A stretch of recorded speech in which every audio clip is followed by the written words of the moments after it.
प्रिय विद्यार्थियों, जीवन में सफलता का कोई शॉर्टकट नहीं होता।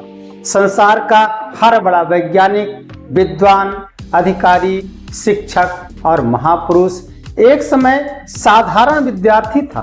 अंतर केवल इतना था कि उसने पढ़ाई को बोझ नहीं, साधना माना। आज मैं आपको बताऊंगा कि अच्छी पढ़ाई कैसे करें ताकि आपका परिश्रम श्रेष्ठ परिणामों में परिवर्तित हो सके। पढ़ाई का पहला सूत्र है लक्ष्य स्पष्ट रखें। जिस यात्री को गंतव्य का पता नहीं, वो कहीं भी पहुंच नहीं सकता, इसलिए मंजिल तक बिल्कुल नहीं। इसी प्रकार जिस विद्यार्थी का लक्ष्य स्पष्ट नहीं होता, उसकी मेहनत बिखर जाती है। इसलिए सबसे पहले स्वयं से पूछिए, मैं क्यों पढ़ रहा हूँ? क्या मुझे डॉक्टर बनना है, इंजीनियर बनना है, शिक्षक बनना है, प्रशासनिक अधिकारी बनना है, या ज्ञानवान चरित्रवान मनुष्य बनना है, अथवा कुछ और ही चाह है? जब लक्ष्य स्पष्ट होता है तब मन में ऊर्जा स्वतः उत्पन्न हो जाती है। दूसरा सूत्र है पढ़ाई को पूजा समझें। हम मंदिर में जाते हैं तो श्रद्धा लेकर जाते हैं। उसी प्रकार जब पढ़ने बैठें तो मोबाइल, आलस्य और व्यर्थ चिंताओं को बाहर छोड़ दें। आपकी मेज केवल पढ़ाई का स्थान नहीं, वो आपके भविष्य का निर्माण स्थल है। जो विद्यार्थी पुस्तक को सम्मान देता है, ज्ञान भी उसी का सम्मान करता है। तीसरा सूत्र है समझ कर पढ़ें, रट कर नहीं। कई विद्यार्थी घंटों पुस्तक खोलकर बैठते हैं लेकिन समझते बहुत कम। सच्ची पढ़ाई वो है जिसमें आप विषय के पीछे का कारण समझें। यदि भौतिकी पढ़ रहे हैं तो सिद्धांत का अर्थ समझिए। यदि जीव विज्ञान पढ़ रहे हैं तो प्रकृति के रहस्यों को समझिए। इतिहास पढ़ रहे हैं तो घटनाओं के कारण जानिए। प्रभाव पर विचार कीजिए। समझा हुआ ज्ञान वर्षों तक साथ रहता है, पर रटा हुआ ज्ञान परीक्षा के बाद शीघ्र ही भूल जाता है। जो पढ़ें श्रद्धा से पढ़ें, लालायित होकर पढ़ें, संयमित होकर पढ़ें। गीता कहती है श्रद्धावान लभते ज्ञानम तत्परः संयतेन्द्रियः। चौथा सूत्र है नियमितता सफलता की जननी है। प्रतिभा से अधिक महत्वपूर्ण है नियमितता। प्रतिदिन 8 घंटे पढ़ने वाला विद्यार्थी अनियमित रूप से 12 घंटे पढ़ने वाले विद्यार्थी से आगे निकल जाता है। कच्छप और खरगोश की कहानी इसीलिए सुनाई जाती है। निरंतरता आवश्यक तत्व है। सूर्य प्रतिदिन उदित होता है, इसलिए संसार को प्रकाश और शक्ति मिलती है। यदि वो कभी आए कभी ना आए तो जीवन अस्त व्यस्त त्रस्त हो जाएगा। इसी प्रकार पढ़ाई में निरंतरता आवश्यक है। पांचवा सूत्र है लिख कर अभ्यास करें। केवल पढ़ना पर्याप्त नहीं है, जो पढ़ा है उसे लिखिए। लिखने से स्मरण शक्ति बढ़ती है, धारिता बढ़ती है, कमजोरियों का पता चल जाता है और परीक्षा के लिए आत्मविश्वास विकसित होता है। सिविल सेवा परीक्षा में लेखन ही महत्वपूर्ण तत्व होता है। विद्यार्थी की वास्तविक तैयारी उसकी नोटबुक में दिखाई देती है, केवल उसकी पुस्तकों में नहीं। छठा सूत्र है गलतियों से मत डर।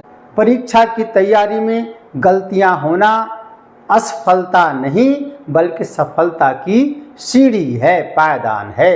मॉक टेस्ट में कम अंक आए तो घबराएं नहीं। गलत प्रश्न आपको यह बताते हैं कि अभी कहाँ सुधार की आवश्यकता है। कमजोरियों को दूर करते रहें, पुराने प्रश्नों पर भी दृष्टि लगाए रहें। शास्त्र कहता है यत्ने कृते यदि ना सिद्धयति को अत्र दोषः। यत्न करने पर भी सिद्धि ना प्राप्त हो तो देखना है कि त्रुटि कहाँ रह गई। जो विद्यार्थी अपनी गलतियों का विश्लेषण करता है वो आगे चलकर उत्कृष्ट परिणाम प्राप्त करता है। सातवां सूत्र है समय का सम्मान करें। समय संसार का सबसे मूल्यवान धन है। नीति शतक में भर्तृहरि ने कहा है कालो नया तो वह में वे आता। वस्तुतः समय नहीं बीत रहा, हम ही बीत रहे होते हैं। खोया हुआ धन वापस आ सकता है, लेकिन खोया हुआ समय कभी वापस नहीं आता। एक एक घंटा जोड़कर ही सफलता का महल बनता है। इसलिए समय सारणी बनाइए और उसका पालन भी कीजिए। याद रखिए, समय को जो व्यर्थ गंवाता है, समय उसे पीछे छोड़ देता है। 8वां सूत्र है स्वस्थ शरीर तेजस्वी मस्तिष्क। रात भर जागना, अनियमित भोजन करना और स्वास्थ्य की उपेक्षा करना पढ़ाई नहीं है, आत्मघात है। पर्याप्त नींद, संतुलित भोजन और थोड़ा व्यायाम आपकी स्मरण शक्ति और एकाग्रता को बढ़ाते हैं। एकाग्रता ही आत्म साक्षात्कार की कुंजी है। स्वस्थ शरीर में ही स्वस्थ और तेजस्वी मस्तिष्क निवास करता है। गीता का सहज उद्घोष है, युक्ताहार विहारस्य युक्त चेष्टस्य कर्मसु युक्त स्वप्नावबोधस्य योगो भवति दुःखः। अर्थात युक्त आहार विहार, युक्त कर्म चेष्टा और युक्त स्वप्न अवबोध से ही सहज मानव जीवन में दुख का नाश होता है। प्रिय विद्यार्थियों, याद रखिए, पढ़ाई केवल नौकरी पाने का साधन नहीं है। पढ़ाई स्वयं को बेहतर बनाने की प्रक्रिया है। अंक महत्वपूर्ण हैं, लेकिन उससे भी अधिक महत्वपूर्ण है आपका ज्ञान, आपका चरित्र और आपका आत्म अनुशासन। जब लक्ष्य स्पष्ट हो, परिश्रम निरंतर हो, समय का सदुपयोग हो और मन में सफलता का विश्वास हो, तब कोई शक्ति आपको आगे बढ़ने से नहीं रोक सकती। आज से संकल्प कीजिए, मैं पढ़ाई को बोझ नहीं अवसर मानूंगा। मैं समय का सम्मान करूंगा, मैं नियमित अभ्यास करूंगा और मैं अपने सपनों को वास्तविकता में बदल कर दिखाऊंगा। क्योंकि सफलता भाग्य से ही नहीं, सतत अध्ययन, अनुशासन और अथक परिश्रम से प्राप्त होती है। यदि विचार अच्छे लगे हों तो वीडियो को लाइक करें, शेयर करें, कमेंट सेक्शन में जाकर के अपने विचार को हमसे साझा करें। ऐसे ही गूढ़ विचार के लिए हमसे जुड़ें। कल्याणम अस्तु।